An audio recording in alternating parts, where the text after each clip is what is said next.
Not Your Mother's Radio is listener-funded. If you wish to assist and help keep the station active, funds can be sent via PayPal to Elliot.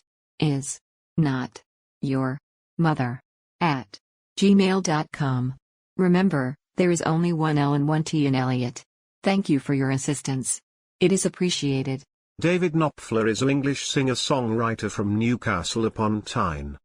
Together with his older brother Mark, John Illsley, and Pick Withers, he founded the rock band Dire Straits in 1977, serving as rhythm guitarist on their first two albums. After quitting the band, Knopfler embarked upon a solo career as a recording artist. Knopfler initially created smaller record labels, publishing companies, and indie labels. Knopfler introduced his older brother, guitarist Mark Knopfler, to his bassist flatmate John Illsley. After gaining the interest of drummer Pick Withers, the four founded the rock band Dire Straits. One of Mark's friends came up with the band's name, which was supposedly a reference to their financial situation at the time the band was beginning to gain notice in the music industry. David, however, asserts on his website that the notion that the band were literally in dire straits is largely retrospective myth-making and not really factually supportable. We all had day jobs until we got a whacking big advance from Polygram. Knopfler played rhythm guitar beside his brother, who was lead guitarist in the band. He appeared on Dire Straits' first two albums, Dire Straits and Communiqué. The stress of composing, arranging songs, recording the then-requisite two albums and tours to support them took its toll on the brothers, and David left the band during the recording of their third album, Making Movies, leaving him uncredited on the album. Please note, Elliot also gives David credit as being the cutest Knopfler brother. So without further ado, let's get the show started. But first, this tune from David.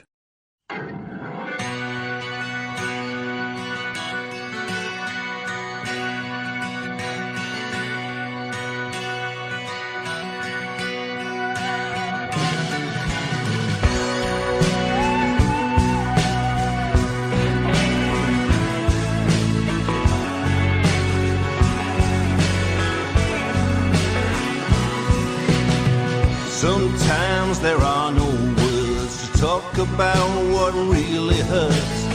When everybody talks too loud, no one listens anyhow. Sometimes there are no words to talk about what really hurts. The space that came between us grows greater day to day.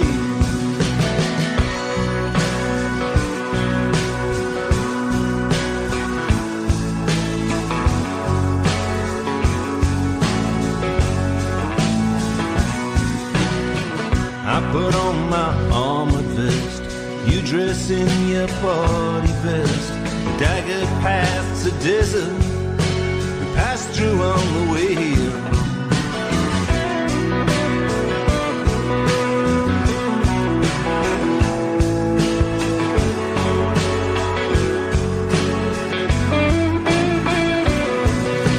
Sometimes there are no words to talk about what really hurts. You find the one you've hurt the worst, the one you need to heal you. Sure, I know forgiveness may be mortal, not divine, but all your human frailties, girl, will stall me every time.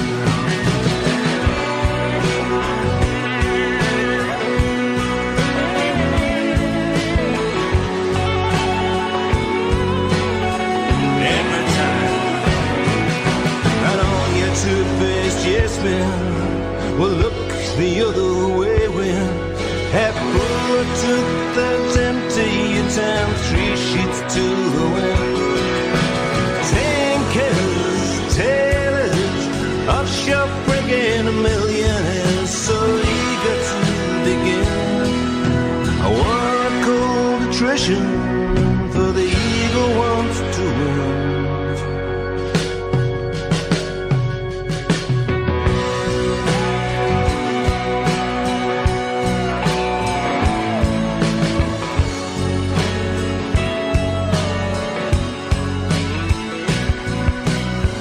Sometimes there are no words about what really hurts. We both know something's wrong here, like we know a sin is sin. Yeah, but I'm so tired now. Got to get some sleep somehow. The whole damn world is sliding. I can't keep my grip.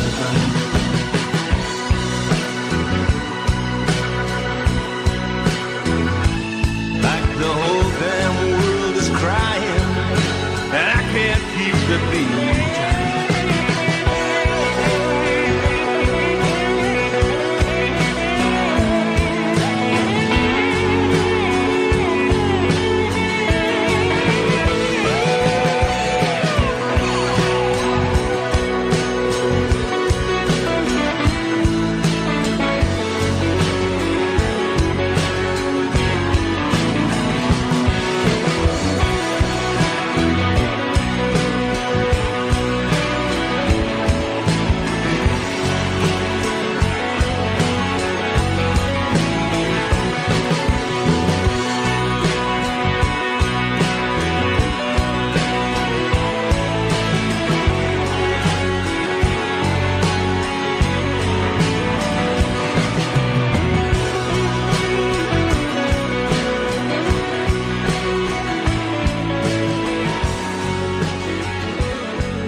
That was David's Sometimes There Are No Words.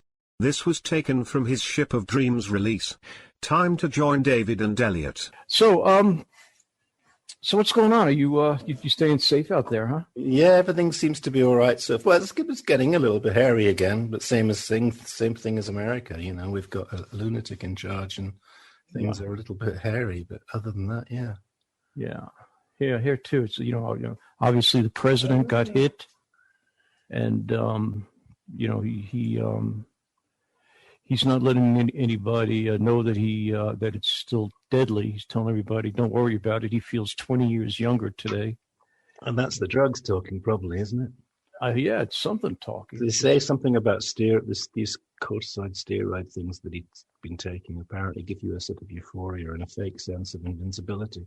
Yeah. I mean, but judging by the way he was breathless at the top of the steps, it sounds to me like he was. Well, it sounds to me like that the conspiracy theories that he's made it all up are probably not true. He probably has caught it, but of course he's weaponizing it and, playing silly buggers with it. It's turning it into a political thing at this point. Quite. And tonight is the vice president debates are going on tonight. And apparently Mike Pence has asked for is it Mike Pence? Mike Pence. Yeah, he's asked for a chair. Yeah. So that's what makes you wonder whether he might have caught it too. Who knows? I know. But anyway, let's talk about fun things, better things than that. Mm-hmm. So what are you doing these days? I am just doing the artwork, finishing off the artwork for a new album, which is going to be called Songs of Loss and Love. And I'm just working on that right now. So, I mean, there's really Last Train Leaving, this one. How do I show that to you? That one is that's a relatively new one. Actually came out this year. That one came out last year. So they're the last two, but I've actually got an even newer one in the pipeline now which is going to be out probably this month even. Really? We're just waiting. My wife is frantically doing illustrations upstairs as we speak because it's breaking her heart that I was ready to put it out without finished artwork. Her idea of finished artwork's different to mine because she's an art professor, so she wants everything to be a little bit, that'll work.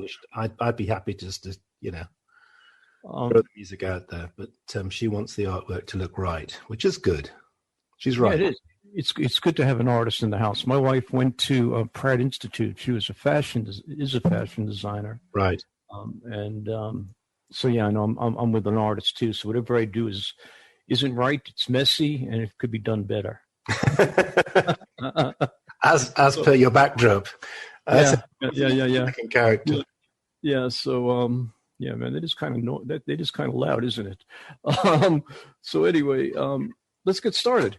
Let's get back to the old days. How did you decide to become a pro? What made you become? Oh gosh, I don't remember ever wanting to be anything else. When I was 7, I was doing with my brother Mark. We were doing imitations of the Shadows, which was our equivalent to, I think, the Ventures in America would be the equivalent. Yes.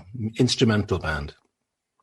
They had some great singles, great songs, very often not written by them, but beautifully interpreted. Hank Marvin on a red Strat, and Bruce Welch, the other guitarist, rhythm guitarist, also on a Strat.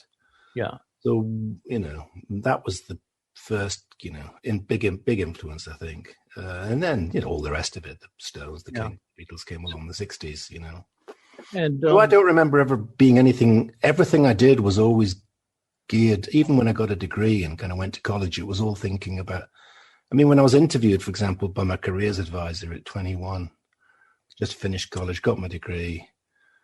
What do you want, job applications? I said, I'd like to go and work in a music shop, in a guitar shop. And she just laughed at me because she didn't understand that that's absolutely the best way to meet other musicians. You're working in there, and you've got a few chops yourself. You're likely to meet up with other people. And so the next best thing, I said, well, okay, I'd like a job in London then. And she said, why London? I said, because my brother's up in Essex, which is just up the road, and we can form a little duo and do something musical. So again, she laughed, she didn't.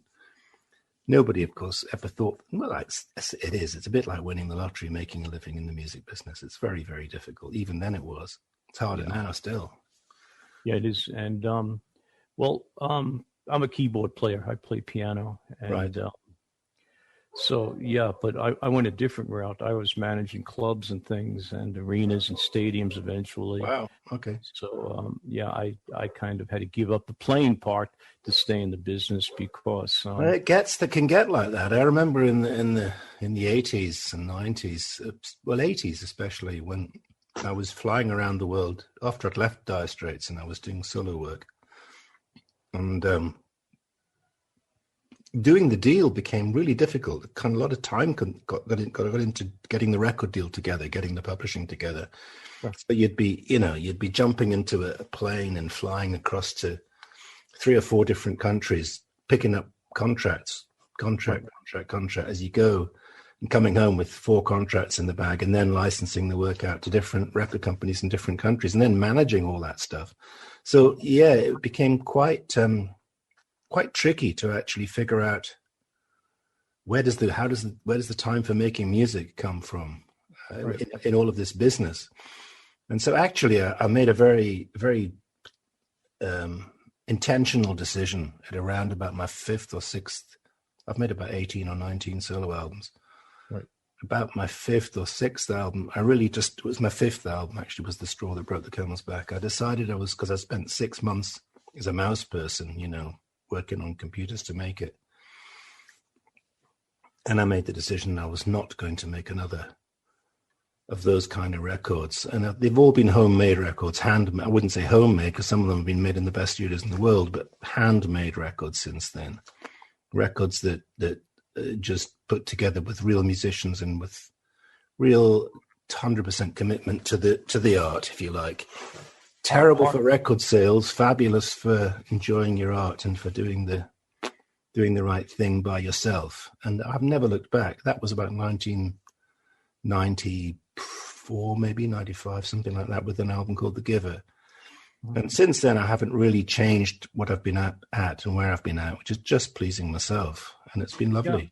I'm looking at your catalog. You have an immense catalog. Excuse me one sec. Yeah, go ahead. Sure. And, just incredible. Put that down the microphone. Okay. Yeah. I know you need an expensive microphone for that one. So anyway, your stuff's incredible. You're when you guys started Dire Straits, it was a democracy, right? Probably not. I think I might have thought it was, which is not really the same thing. I kind of founded the band, really. I mean, technically, not really. Technically, obviously, Mark was always going to be the main creative driving force in the band. But you guys played a club that I was managing, a place in New York called My Father's Place on Long Island. many, many years ago. Probably after I left, I should think. I don't. No. You were Oh, still really? On one of the first two tours? Okay, maybe the first two when the first album was just breaking. Yeah, it was. And okay, we played some clubs then, and we sometimes two shows a night stuff. Yeah, and you also worked out of a radio station. You did a live simulcast from. We did a lot of radio, yeah. Yeah, WLIR. Yeah, WLIR radio from our club. I'll believe you. Yeah, and that you guys were great, and thank you. And your albums. That first album is a classic. It's just It was pretty remarkable. We'd be in on the freeway somewhere in America, first time in America too. So the whole thing's like a movie anyway. Mm-hmm. And then we'd be driving along, and you'd be flipping the radio channels, and every channel was playing something. You could find 5 of our tracks playing simultaneously on 5 different channels. Good old days. But all playing different tracks. Yep. Proper independent radio, yeah, of course. Yeah. Long before anyone dreamed up the Clear Channel formula for destroying radio. Yeah, I worked for Clear Channel, not for them directly, but they were my client. Right. They own the properties that I managed. Okay. So yeah, we're all slaves to Clear Channel, right? Well, I did an interview with them last time I was in America, and they unlocked the studio to go in and do the interview, and then they locked it all up afterwards because the whole thing's on autopilot. There's no staff in there. Yeah, no staff. Absolutely horrific. And what happened was Clear Channel had such a bad rep that they had to change their name to Live Nation. Oh, they changed. So they're not called Clear Channel anymore. Live Nation is Clear Channel now. So yeah. Okay. And that became a necessity when they started banning music that had anything to do with sex and drugs and rock and roll, pretty much. Any referral to sex and drugs, and you weren't allowed to play it for Clear Channel. Now, I wasn't involved in the radio; I was involved in their properties. But all the bands kind of got PO'd, and they refused to play Clear Channel. Yeah, good idea. Yeah. So anyway, I've just realised that all this time I've had my speakers on, so it's all been a bit pointless me wearing these headphones. Okay. So you feel better now? I've turned the volume down, so maybe it's going to improve the audio slightly. Yeah. You'll get an echo, right? Well, I won't get an echo anymore. I was going to get one before. Yeah, no more. I'm not noticing it. So I just noticed that when I record with this, I record my records using this mic. Uh-huh. That sometimes I've recorded it and I've done a vocal overdub or something, and I go and listen to it, and I realize that there's just a little bit of volume showing between the vocal lines. Like, oh no, I go back and forgotten to mute my speakers. Yeah. What kind of mic is that? That's an 87 Neumann. Beautiful mics. I have 2 of them. Yeah. I bought one when I could afford them, and one when I couldn't, when the one that I had broke. So it was a big outlay to get the second one. But then I got the first one repaired, so now I'm in the lucky position of having one for my guitar and one for my vocal. And really, you don't need. I've got 3 on my piano over there behind me, over there where you can't see, but there's 3. I've got a couple of 414s over there, which are very nice AKGs as well. This is an AKG. They're good mics. I mean, it's horses for course. I've got a funny story about mics, actually. I just mentioned it in my podcast that I've just finished recording. I do these podcasts for my Patreon account. I have a bunch of patrons, wonderful people who support my work. Oh, cool. And every month I do a thing like this, really, except just audio only, and just me, nobody else. And I talk about 2 or 3 tracks. I was telling us this very story about mics to them just yesterday. Has it already been broadcast? Yes, it has, so it's okay to tell it. It was Shelley Yakus and Jimmy Ivey when we were making movies, the 3rd Dire Straits album, and I'd asked them both what was the worst mistake they ever made when they were tape-ups and they're starting out, And Shelley had a couple of great ones, which I won't go into now. But Jimmy Ivey, who's now head of Universal, I believe. Oh, sure. He was a tape-up on the John Lennon sessions. He was just starting out. And John came into the studio with somebody else to do backing vocal. Might have been Elton John. I don't know. Can't remember who it was. They were going to do that John Lennon song, Whatever Gets You Through the Night, on the Walls and Bridges album. Sure. And And Jimmy was the only person there. There was no engineer. And so John turns to Jimmy and says, set up a couple of mics. And rather than going, I have no idea how to do that. Sure, John. He goes to the mic room, the cupboard where all the mics are. He said, I just picked out the two brightest, biggest, shiniest ones I could find, So he sets up two real big, shiny mics. They sounded like goddamn chipmunks. And you hear it on the record, they do. Apparently he'd used bass drum mics, whatever that meant. An engineer would understand, but clearly not the ones that he should have used. Wow. So yeah, the mics are horses for courses. It's what you want to use them for. And then 87 is pretty good for vocals. Lennon was a lot of fun, I understand. I know I have a friend, maybe you know him, Artie Kornfeld, the man who... I know the name. Yeah, he put together Woodstock. Oh, okay, that's why I know him. Right. Yeah. So anyway, Artie is at the record plant in New York. Mm-hmm. And, he's producing an album, and he had a drug problem at the time.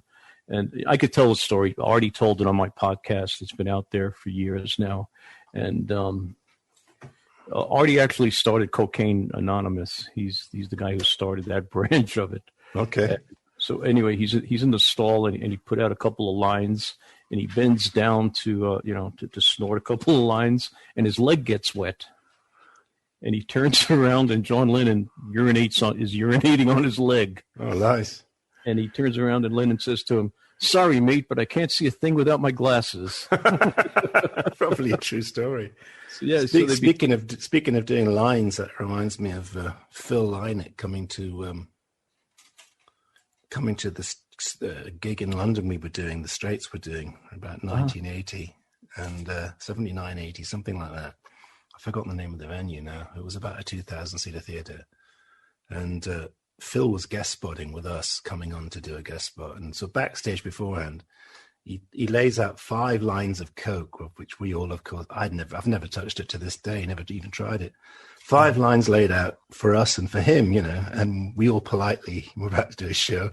I don't know whether the other guys ever occasionally took it, but I never saw it. And I certainly never did. And he looked at the 5 lines and looked at us and was absolutely delighted and snorted all 5. Yeah. And then went onto the stage and played an absolute blinder. He goes to the audience, come on, and they're all going, yeah, oh Phil, whoa. And a bit of show ended 10 minutes early, right? He was great. What a fantastic showman! It was a natural showman. Very different man in real. Lovely fella in real life. Probably a nightmare to be married to, but what a nice guy.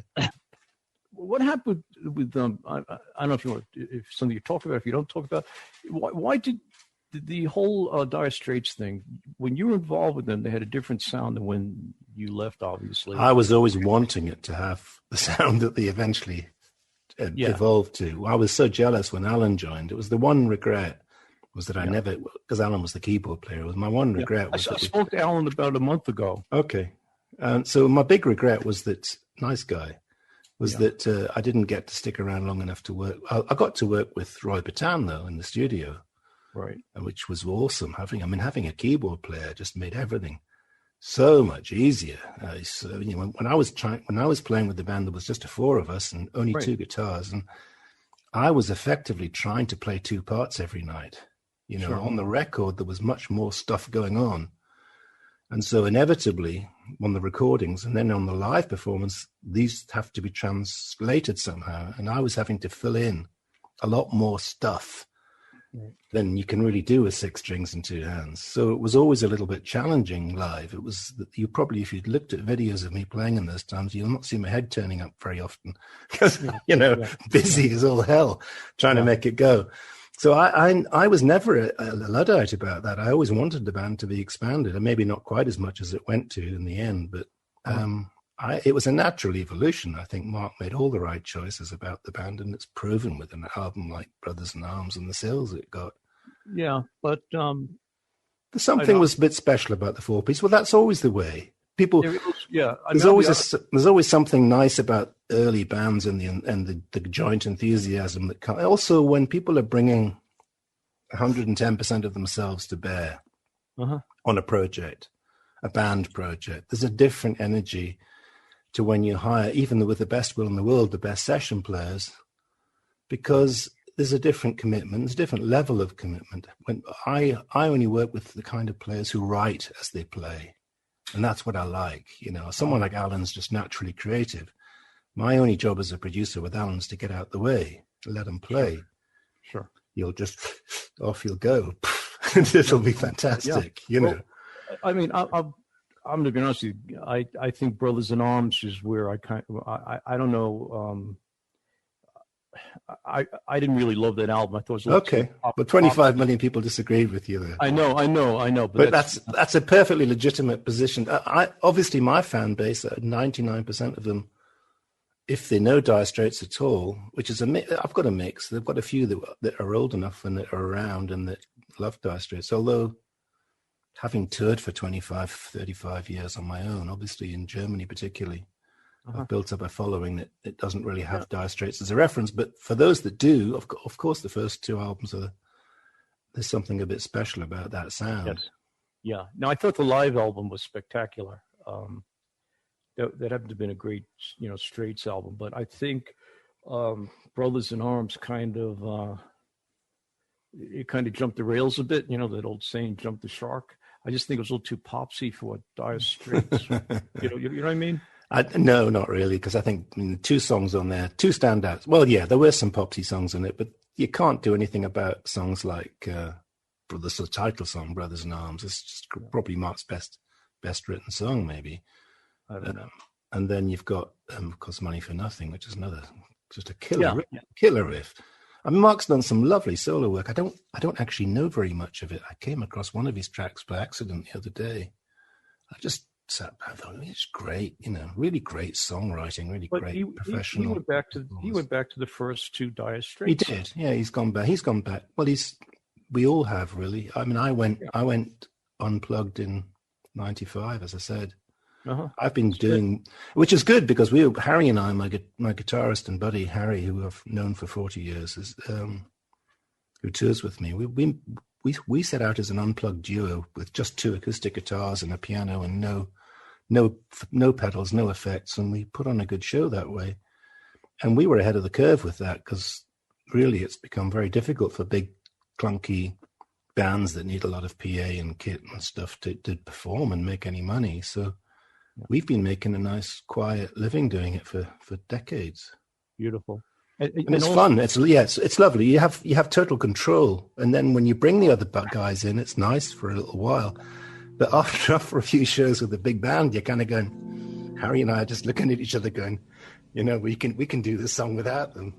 So,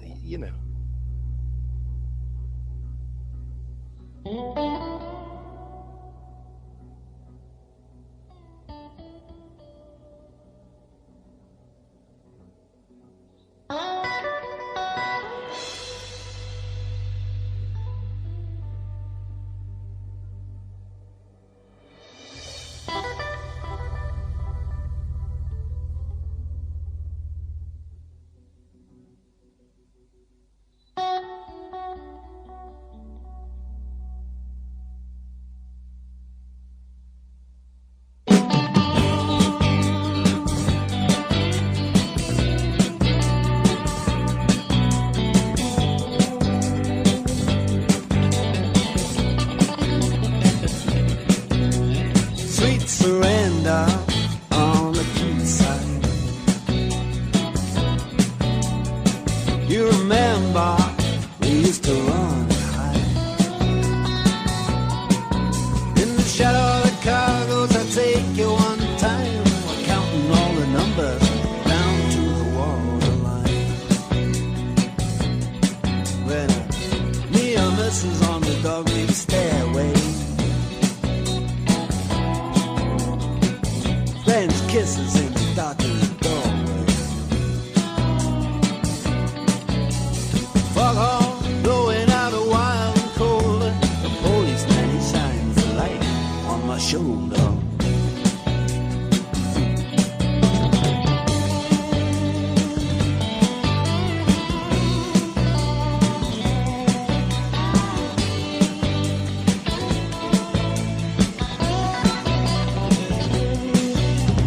Up comes a coaster, fast and silent in the night. over my shoulder, all you can see are the white. No money in our jackets and our jeans at all. Your hands are cold, but your lips are warm.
That's all gotten a bit.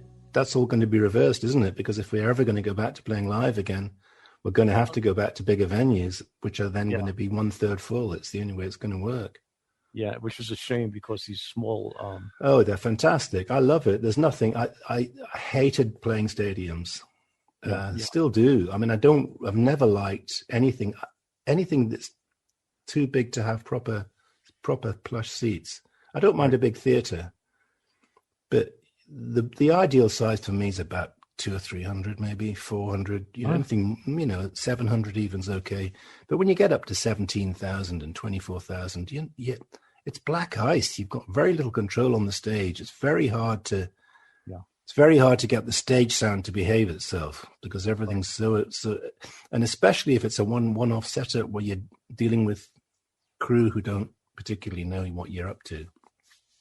It can be, a lot of those festivals are really, nobody confesses it, but they're a nightmare. They pay well, but they're not much fun to do because the sound is never anything like as good as you'd get in a nice little club where you're chilled out and, your audience is as far away as that screen is to me now. Yeah, that is the optimum, concert experience. I think so, yeah. Yeah, so I'm going to ask this question. Answer it, don't answer it. It's up to you. Any chance of you and Mark doing anything together? Well, we get on all right. I just don't think he has any interest in doing it. I would love to. I would love the checks, too, that come with it. The wired transfer, you'd call it these days, wouldn't you? Yeah, of course. I love working with Mark was always a joy. Musically, I mean, in terms of personalities, it was a bit of a nightmare towards the end back in 1980, but we were a lot younger then. Things had changed, Yeah. I think he's an extraordinary talent, and playing with him is always. I noticed it even back then, back in the 70s when we were just putting the first band together, and other people would come round to jam with us. They'd all go away feeling that they played a bit better than they really did, because working with Mark. What he does brings a certain element of sophistication to the performance of the other player. So he always made me feel like I was playing better than perhaps I would have otherwise been. Yeah, but you're a great rhythm player. You kept that. I get by, yeah, good enough. I mean, you are. I mean, the two of you together were a great team. Yeah, there was a lot of synergy and magic in that formula. You'd see it with the Talking Heads too when we toured with them on their first tour. Something just fell on the floor. But I think we played with them on our first tour, and they were just a simple 4-piece, but together they made a really interesting noise. Yeah, but I don't know if it's the brother thing. Partly, probably. That you guys kind of grew up together. You have like one. Well, you know each other's moves and thoughts, and you can read their faces and you can read their body language. And I knew when he was struggling without, before he did. I'd know when I needed to step up a gear. Yeah. We'd have good nights where I'd be covering for him, and good nights where he'd be covering for me. You're not always 100% either, Sure. especially when you're playing 12 shows a week, 2 shows a night, 6 nights a week. So, there's all that goes on. And of course you get to know each other, and you get to know where the magic's going to come. Okay. And any new music that you've been listening to? Anything other than my own? Yeah. I'd have needed to have been prepared for that, because I'd have to think about it. And I think that's the long gap while I'm busy cogitating would make for very boring podcasts. Yeah, because actually I've been talking to a lot of kind of legacy guys, and nobody stumbled upon any new music for it. It's there. It's not. The problem is there aren't the filters anymore. When I was even back in the 90s, I'd go to Germany. I'd visit with a friend of mine called Alan Bangs, who was a DJ over there, and we'd go back to his flat after whatever was going on in the evening, and he'd play me things that he got a hold of everything. Any new release came his way, and so he'd find something like, "Have you heard this thing?" And he'd put on "Dig Down Deep," the B-side of the first Mark Cohen single, and I'd be going, "What the hell is this? Oh my God, I'm going to give up. Is this really this guy's first song? This can't be right." Stuff like that would go on. And that doesn't happen now, because anybody and everybody's out there on YouTube making music. Yeah. I come across things. I liked Larkin Poe the other night. I just heard them playing little female duo, who you don't need to mention the fact that they're female. Finally, we've got to the point where the sexism in the industry is gone, and they're just two great musicians playing together, and that's how it should be. They sound really nice. They make a good noise as a duo. There's things I come across. I don't look for it really. I stumble, when you're on Facebook, you stumble across things. Right. And I'm forever on Facebook. It eats up far too much of my time, but that happens. I found they're not new anymore, but I've been listening to like a lot of Ozric Tentacles, things like that. Not really prog, but more of the old Canterbury scene on steroid type thing. It wouldn't mean a thing to me. Oh, okay. Well, sounds like at least 20 years ahead of my time. No, it's actually probably 40 years behind your time. Oh, maybe. I don't know. Yeah, I spoke to John Fiddler. Do you remember John Fiddler from Medicine Head? I remember Medicine Head. Yeah, well, it's John okay. Fiddler.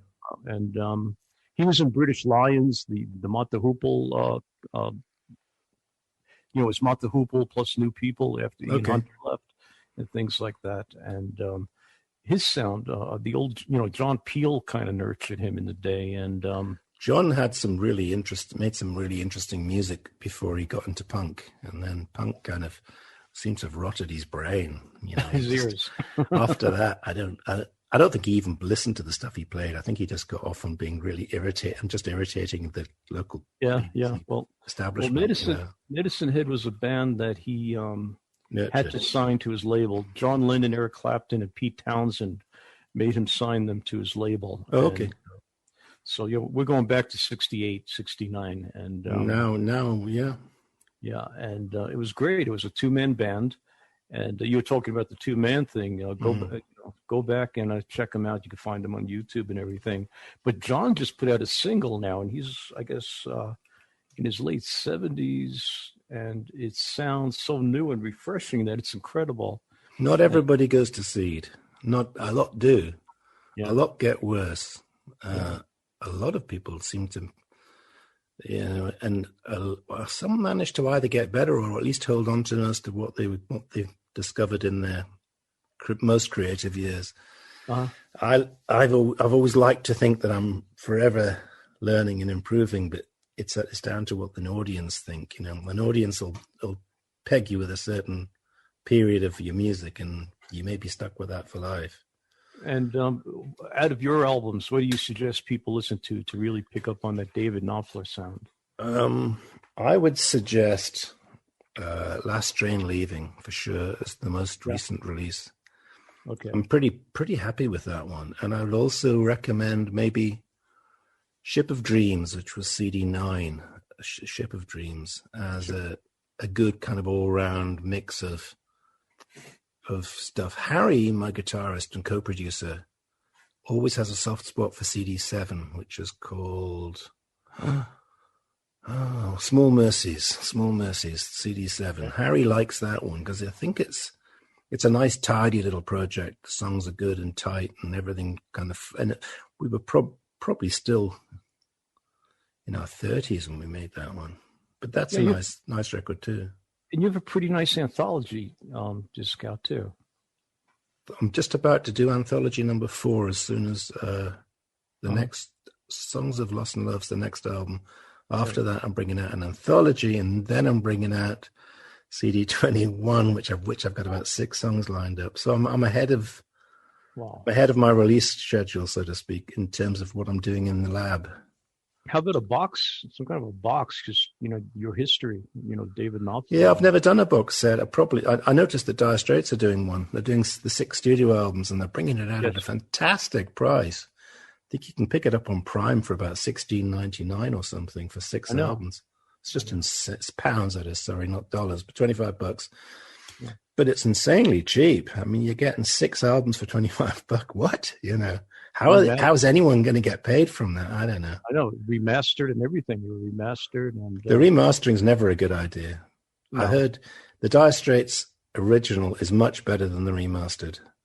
The remastered has, in my opinion, everyone's got different opinions. In my opinion, it's been remastered with too much top, and it's too brittle, and it's got all that digital filtering going on. But the original was better. It was nicer. It's just kinder on the ears, and it was more honest. It was more balanced somehow.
it was mixed great when it first came out. It had a great sound to it. Yeah, Rhett Davis was a good engineer, and Muff didn't mess with us, basically. We got the tracks down in about 3 or 4 days, first album.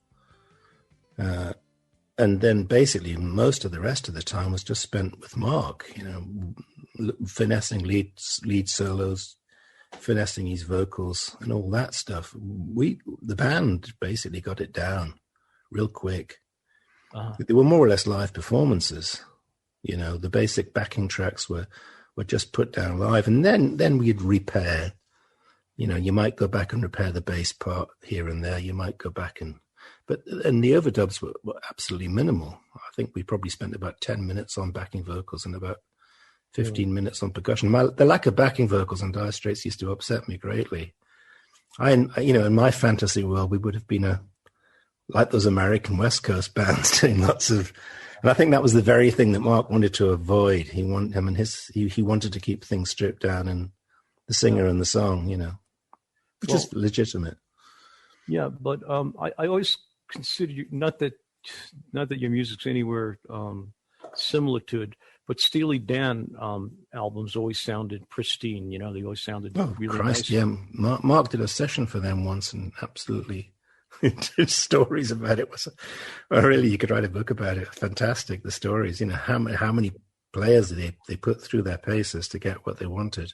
Sure. They weren't scared of hiring 10 different lead guitarists for 10 different tries on the same song until they got the one they wanted.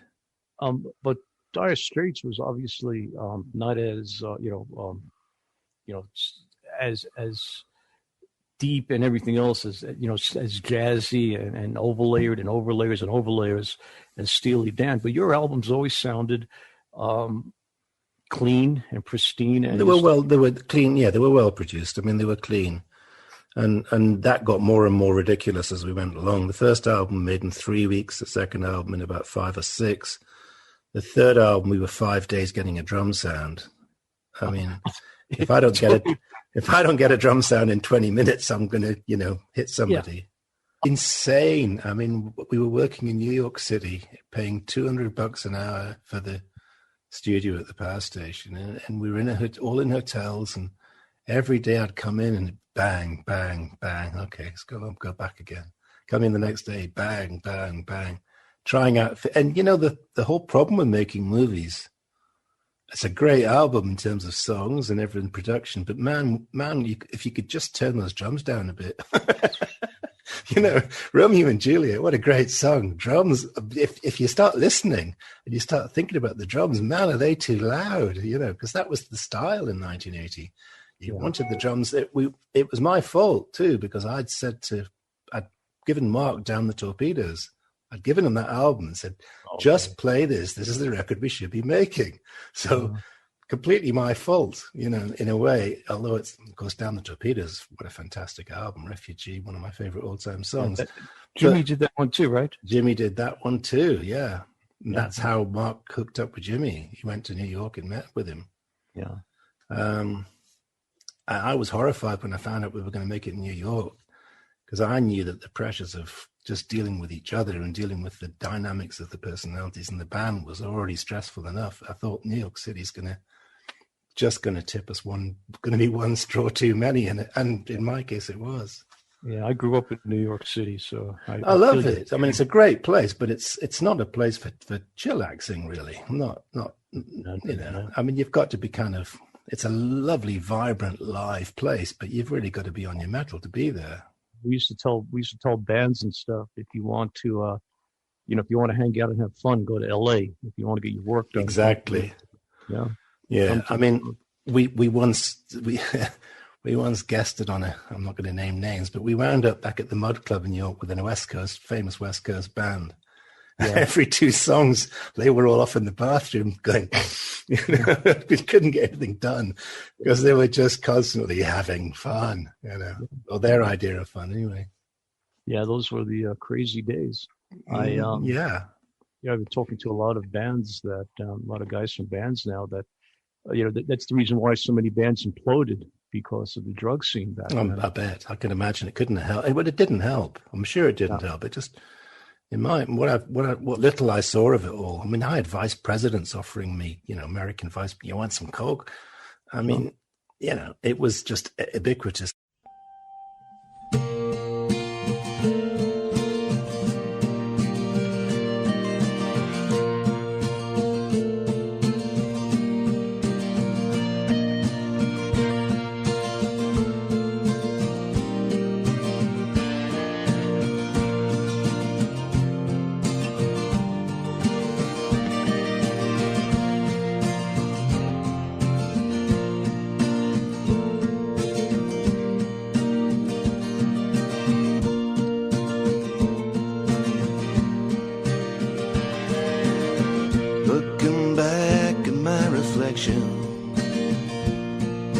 Ghost train whistle high, back of my past with forgiveness and affection, wondering where you are now.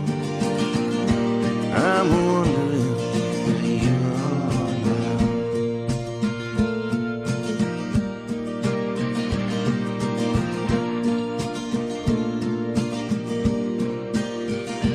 Interjections and sad reflection as the bullshit hit the wall. In the belly of the beast, in the sickness of the soul of America the small, of America the small. Looking back to front to back again. Mesmerized by your perfect eyes, perhaps you're better off without me in the end. Yeah, better off without me in the end.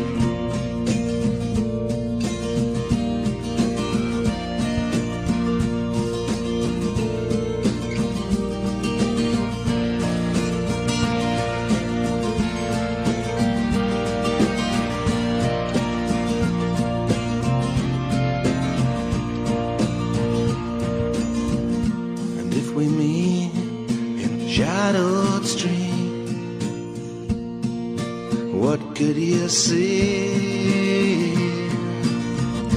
Midnight birds have no words, all traces blown away.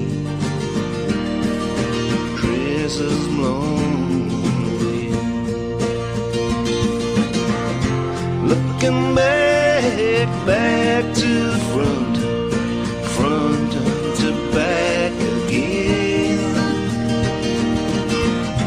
Hypnotized by your stunning lies, perhaps I'm better off without you in the end. Perhaps I'm better off without you in the end.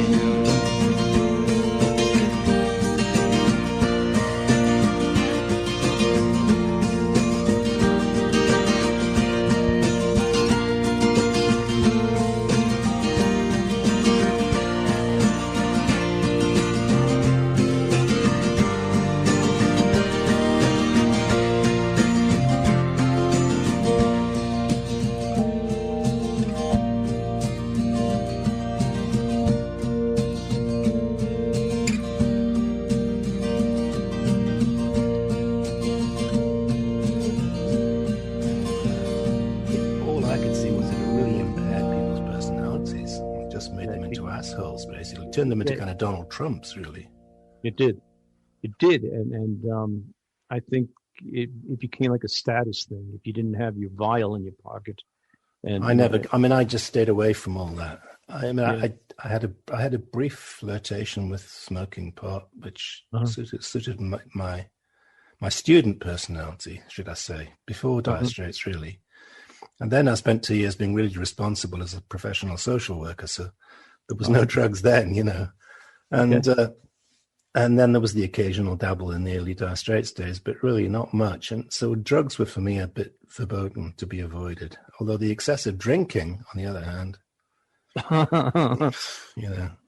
Yeah, well, I probably would have these days been classified as, a functional alcoholic. Looking back, thinking about how much we consumed, but that was just what everybody did in 1978. Yeah. You needed. I know you needed something to get you through the day. It was nuts. It was. I mean, by the end of 3 years, what they actually expected of us was ridiculous. I mean, even in the first days, when we played in Amsterdam for the first time, did Pink Pop, and we had a Top of the Pop show, a television show for pop music, where Sultans had gone top 10. That was our first big break, and they took us to a hotel, and they'd arranged for something like 13 interviews each. Wow. And we hadn't had lunch, we hadn't had dinner, nobody took a break. There wasn't, our manager had no idea what he'd let himself in for. And it wasn't until about 11 o'clock that we realized that we'd been had. And that if you don't draw lines around these things and say this much we can do and this much we can't, you'll very quickly be completely overwhelmed. Right. And you guys were young. You guys. Yeah, I was 24. Yeah. I was the youngest. I was the baby in the band at 24. We were old by the standards of bands in those days, but young in terms of music business experience for sure. Yeah. Also, just the maturity level was young. I was the most mature. Having been an ex-social worker and having to have, take children into care and do that kind of serious shit, I had it was very difficult for me to adjust to being the cute one, which is what immediately happened, every band has a cute one. And I was the designated cute one at that time. Yeah. You were the pretty guy, huh? Yeah. I looked completely and totally gay. Just I know us cute guys, it's a curse. It was back in back when you're 24, I mean, and it was the fashion, it was the style, it was how you looked. I was brought up raised completely on that 60s look of long hair, very long hair, and I got my hair cut off for Dire Straits at the early days, and it was the most unnatural thing I'd ever done. Just to look a bit more contemporary, because punk and new wave was, so I had my hair all cropped off, and it was like, whoa, who's this? Yeah. Wow. Yeah, those were great days, though. They really were. Were they? If you say so. I think these days are way better. Music-wise, they were. Were they? Nostalgia's a thing, isn't it?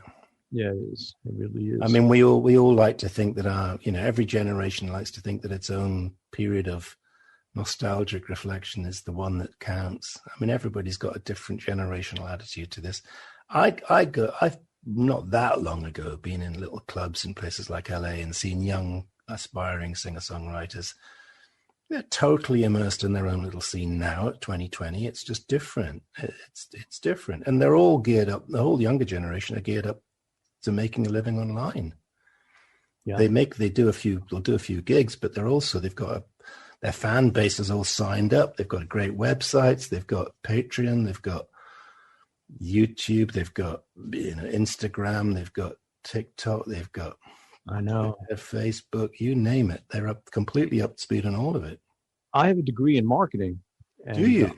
Yeah. I could use your advice. Not anymore. You can't. 20 years ago you could have. What? Sorry. Say again. 20 years ago, you could have used my advice. Okay, right? Good. It's changed, of course. Well, that was the same thing. I wrote a book called Bluff Your Way in the Rock Music Business, which has got nothing useful to say because it was written from a different period before the internet.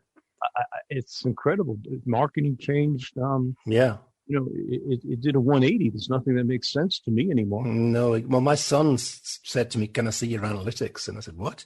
What are they? Only my doctor gets to see my analytics. I understand what he's talking about. He's talking about my Patreon analytics, and he's talking about my Paris Records website, which sells my CDs, the analytics from there. So yesterday, actually, for the first time, I opened those pages. Normally I just think, that's something else. I don't know what that's about. And I kind of looked at them and I thought, that's quite interesting, but it's not my thing. I mean, marketing, people with online experience will know what to do about that. They'll be able to dissect all that and tell me what I need to be doing. But it's the painful elaboration of the obvious. What I need to be doing is spending more time on doing business and less time doing music. And that's not what I want. I know you need. I know. Because I'm sure I could improve the website, but it would take a week of my life to do it. Sure, I could, spend more time marketing and advertising. But also with advertising, it's only too easy to spend $1 to make 50 cents. I know. It's really, there's a million people who will advise you to do that too, because that's how they make their living. Right. I don't have the luxury of spending any money on marketing and advertising. And I don't know how to, and I really don't know how to do it myself. It's too time consuming and it's too difficult. It's hard enough just to get a record made. How's your podcast doing? It's fine. It's fun. It's easy. Yeah.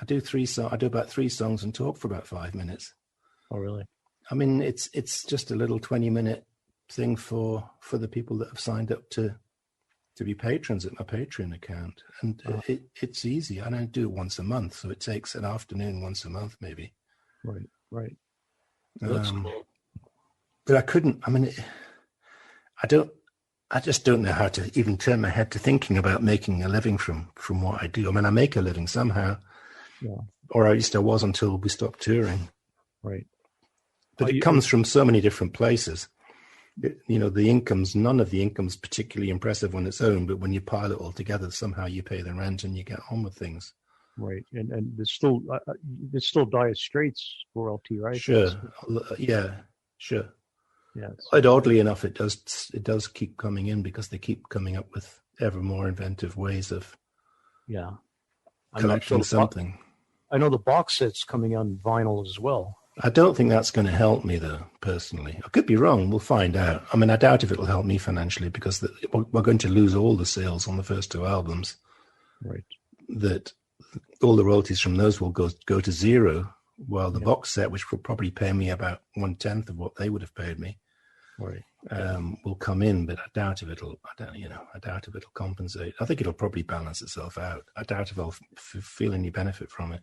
I'll tell you something interesting. I mean, we're going back a couple of decades already, but do you remember the Beatles anthologies when they came out? Yeah. Pete Best made $3 million on being on that first one. Oh, really? Yeah. I thought he got some money because somebody just gave him gifted him $1 million. That was the way I heard the story, but I wouldn't know.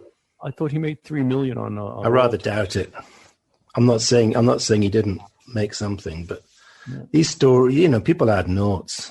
The reality of making money in the music business is an awful lot tougher than most people care to admit. You can make a living, but the chances of ever making serious big money, it's so 1 in a million, 1 in 100,000. It's really difficult.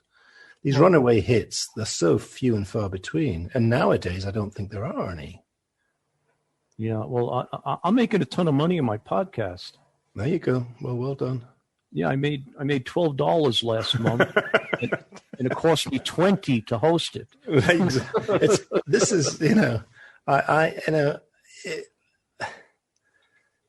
What I get from streaming is it's just hilarious.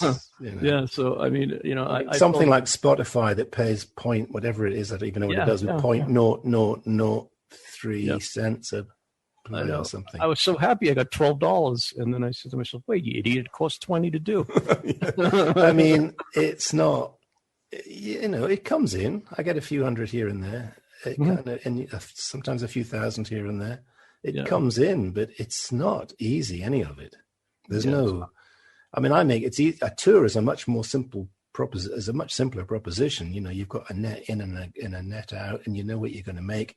And I make sure I've got a guarantee. I don't play without guarantees. And so, if I'm touring, I know at the end of the tour I've made X amount, and then, usually I could live for a year on that.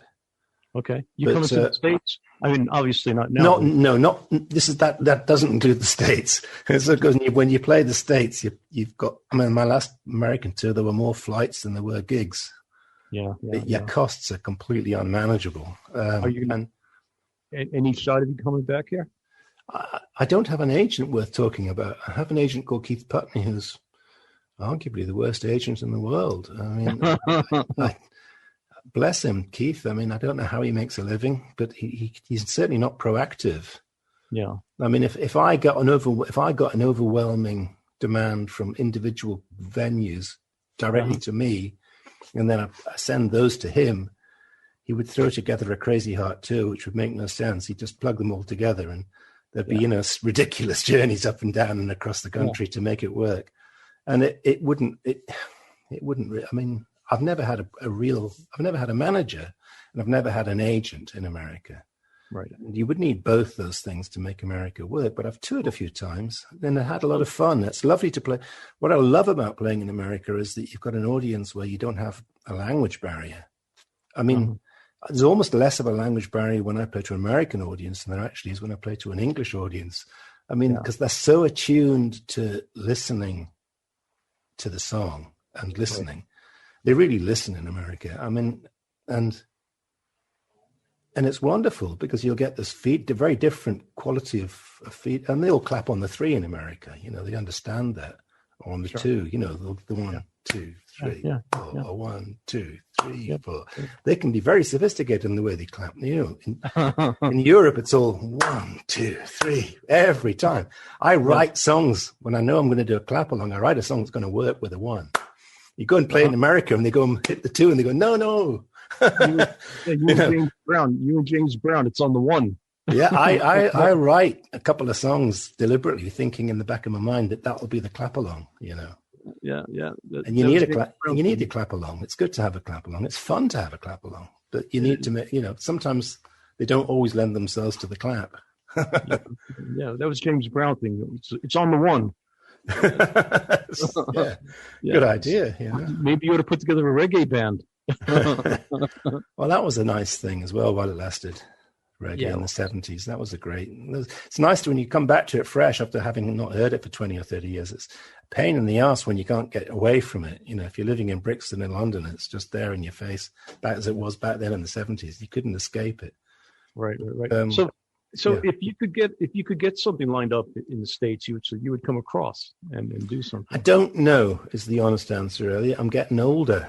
Age is becoming a factor that now has to be factored in. Age was never something I had to factor in before, but now I feel like, well, maybe I should be factoring it in, because how much physical punishment can a body? And when you every week you're reading about somebody falling over and dying of our generation.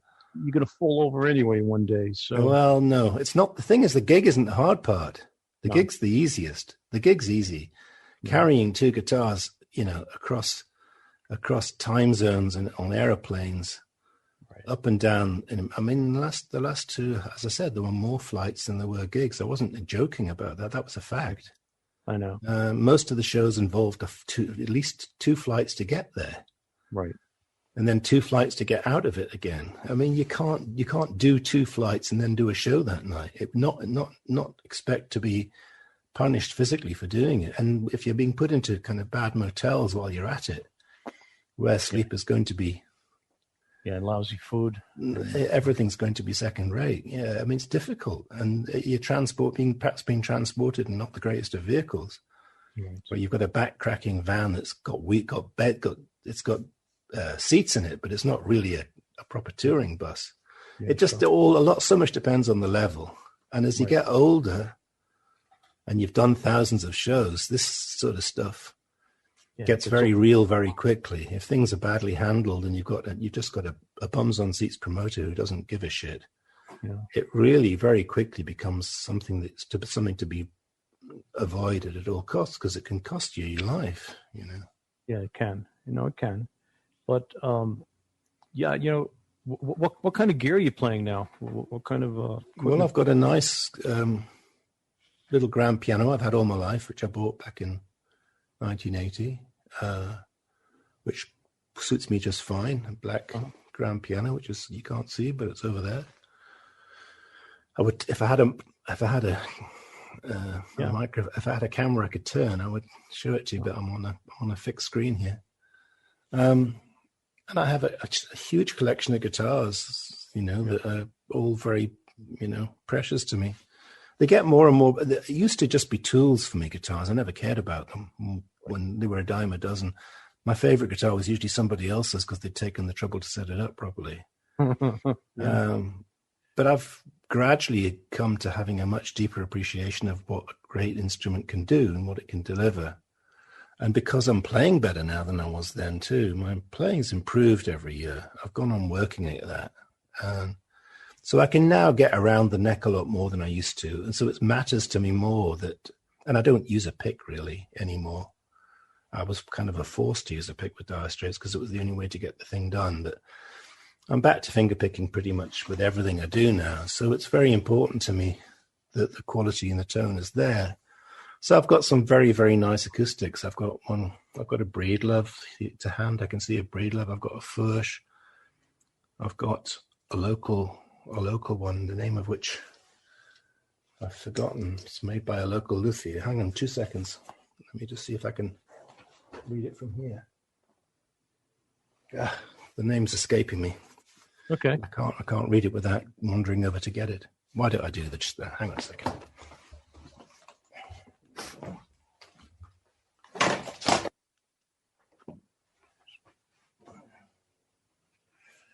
This is an English guitar. It's called a Brook. It's my most recent acquisition, which is Brook guitars. They just make them locally to me, just down the road from me. And I found it in a local guitar shop because they only sell them locally. And it's really nice and a really good price. It's about half, I mean, it's still a couple of grand, but it's half what you would pay for an equivalent guitar on a name brand, you know. If it was a Breedlove, it would be 3 or 4. So, you know, they all work and they all do a job. And now I've got nowhere to put this down. So yeah, I mean that's my current favorite, but the Breedlove is always, I always go back to that as well because it's got a just superb tone. It's beautifully built. Yeah, and Furch I use for G tuning. I use them for different tunes too.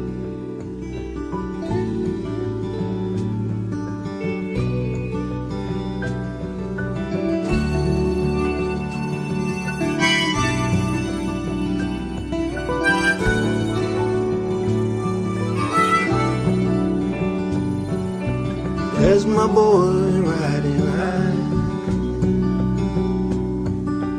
There's my boy riding by. We'll take that train until we die, way across the great divide. Ah-hoo, ah-hoo.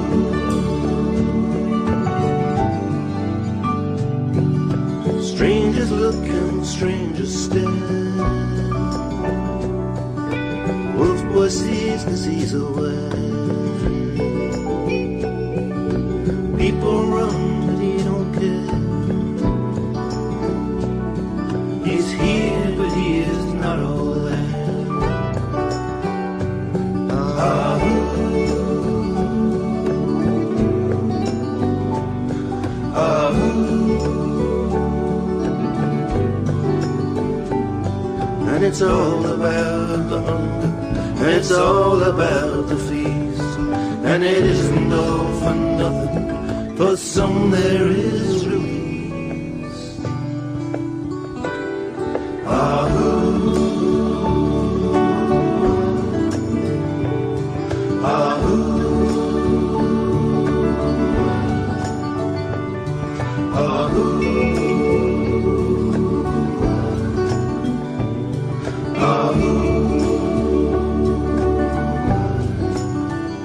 There's my boy.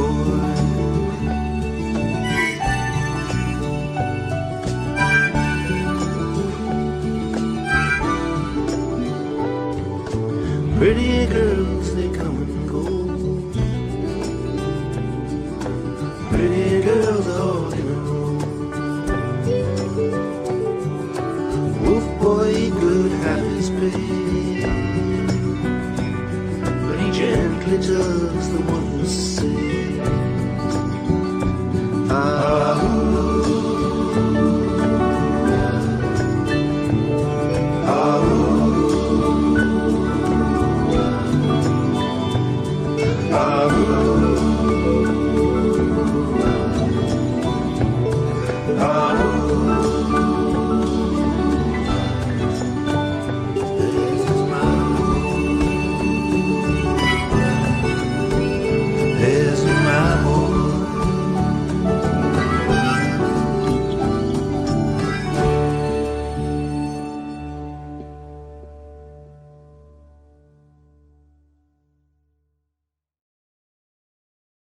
got a Gibson over there as well, and I've got Fenders, and I've got an old Yamaha bass that belonged to John Illsley from Dire Straits, he gave that to me back in 1980, and I've kept it ever since. 79 when he changed from the Yamaha to a Music Man and a Fender Precisions. Okay. That was his bass when he was still learning. Uh-huh. So I use that on my records, and it's great. Wow. And so you have a record coming out soon. Yeah. I guess when this pandemic lifts, you're going back to Germany? You'll tour Germany or no? I don't know. It's the same. It's two issues. One is the pandemic, and the other is age. At 67, I'll need some reassuring that everything's going to be easy. Yeah, easy. I don't need anything that's going to raise my blood pressure or send me to hospital. I hear that. So it's an open-ended question. I can't really honestly answer. I think I miss it a little bit. Yeah. A little bit. I miss the good bits. I like anybody with touring. I miss the good bits, and God, I don't miss the bad stuff. I know. But you have to worry about your health. I mean, I'm in my mid-60s too. So there you go. It suddenly got real for me at about 65. The whole thing just suddenly, I'm part of this deal too. I was immune till I was 60. A couple of years ago, I was working 20 hours a day in stadiums and things, and I had an incident. I had 2 heart attacks in 8 days. So and you're hustling me to tour. Hey, that's you. And you're lucky to still be here after that. Yeah. And I would think. I never thought of it from your perspective, but, I figure carrying a couple of acoustic guitars, and a suitcase. Yeah, and a suitcase. And a backpack. And it's 85 degrees and there's no air conditioning at the airport. Yeah, plus the lousy food you eat on the road. Yeah, all of it. It just takes its toll. It's not that you can't do it, and it's not that you aren't willing to do it. It's just that it will, even the best will in the world, sooner or later, as in Crazy Heart, you're going to crash the car. Sooner or later, you're going to have a heart attack. Sooner or later, you're going to fall over, and something's going to tell you that you're going to be on the middle of a song on stage, and you're just going to have not enough oxygen to remember what the next line is. Yeah, I'm in New Mexico now, and when I was running the amphitheater here, we used to provide oxygen for the artists because of the altitude. Yeah, well, there you go. I mean, some gigs are so badly set up that there's no air. They seal the bloody thing in, they lock all the freaking doors, and then, you're in the stage at the far corner with the least air in the whole room, and you're wondering why you're beginning to feel spacey. Well, hello. Yeah, and the hot lights and everything else. Well, they're not so bad nowadays because they're all LEDs. That's been a huge improvement. Yeah, the old clubs here still have old lighting. I mean, those old lights are, they're and the smaller the club, the closer the light is to your face. The more it's going to burn. You're literally singeing and fringing your hair as you. Yeah. But, you're still the best looking guy in Dire Straits as far as I'm concerned. Oh no, Hal took that crown straight away from me the minute he stepped into my shoes. No, Hal was this pretty boy immediately.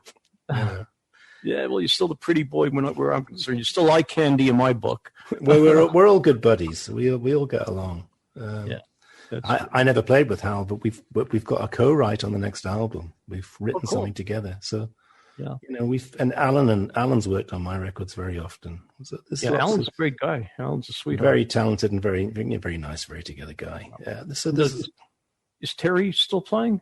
Terry, I don't know. Terry, I don't know. I never met Terry. Oh no. No, Pick was with us for a good few years after I left. Okay, because I met Terry when he was working with Rockpile. He's been with a lot of people, yeah. Yeah, it was my 18th birthday. Okay. In the club that I eventually before started. Dire Straits. Yeah. It would have been. And it was my 18th birthday, and I went to the club that I wound up managing later on for my birthday, and it was Rockpile, and Terry was there, and they were a good band. Yeah, they were a hot band. They were cool. I was trying to think who it was Dave Edmunds, wasn't it? And it was Nick Lowe. Nick Lowe, yeah, on bass. Going to say Nick Lowe, Dave Edmunds, Terry, and who else was in that? It was a good keyboard player too. No keyboard player. No Who's keyboard? the second guitar player? Was somebody else? Yeah, I've got his name. I have his. Oh well. Anyway, yes, good band. We don't need to worry about it now. Nobody, anybody who knows it doesn't need to be told, and anybody who doesn't isn't going to care. No, that right. Yeah. So anyway, can we do this again one day? I'm sure we can. It's been an interesting experiment for me. It's different. I mean, I've never conducted an interview by Zoom before. Yeah, this is really the first. You are the first. I was a Zoom virgin until this. Well, I'm glad I'm your first. You always remember I set it up myself. And if later we find none of this has worked, it's still been fun talking to you. There you go. And you always remember your first, they tell me. That's right. There you go.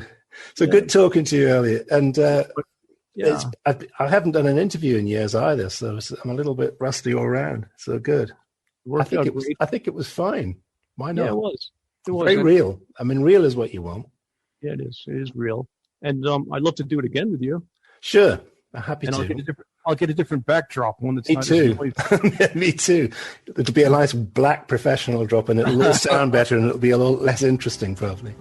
Okay, my friend. Stay safe, okay? You too, man. Okay. Good talking to you. Bye for now. You will. Bye-bye.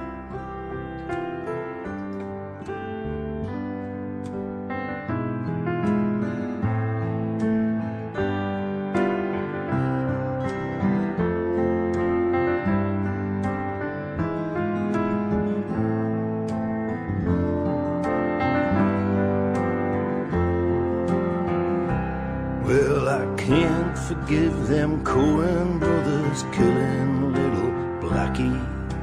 Can't forgive them nothing anymore.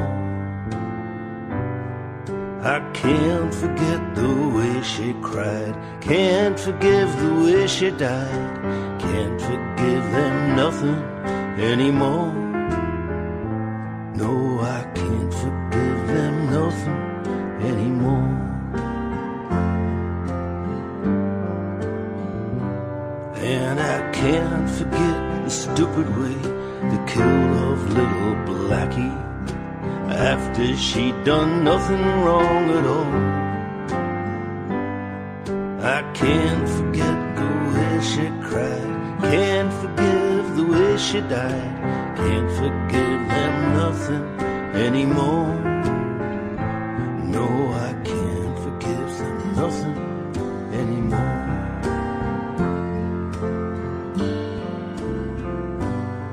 My reason shot to blazes, I don't know just what to say.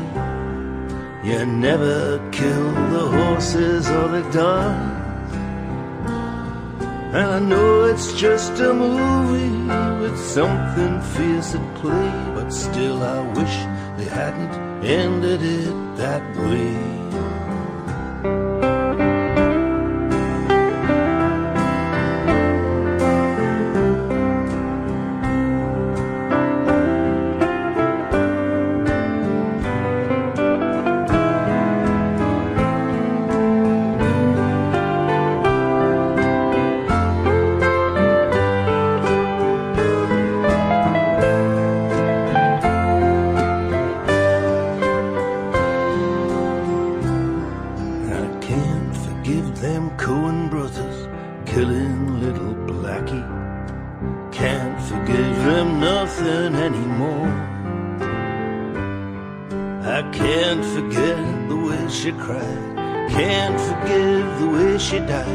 Can't forgive them nothing anymore.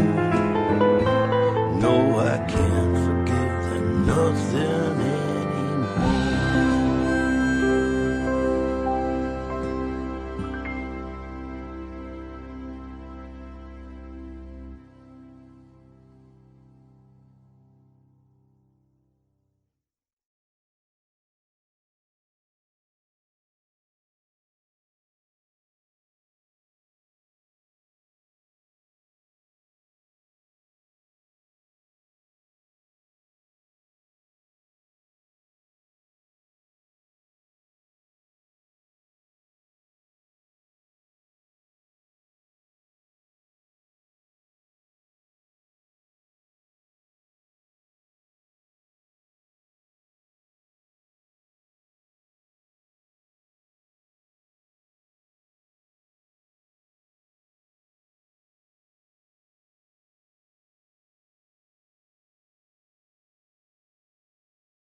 Not Your Mother's Radio is listener funded.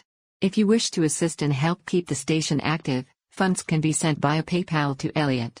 Is not your mother at gmail.com. Remember, there is only one L and one T in Elliot.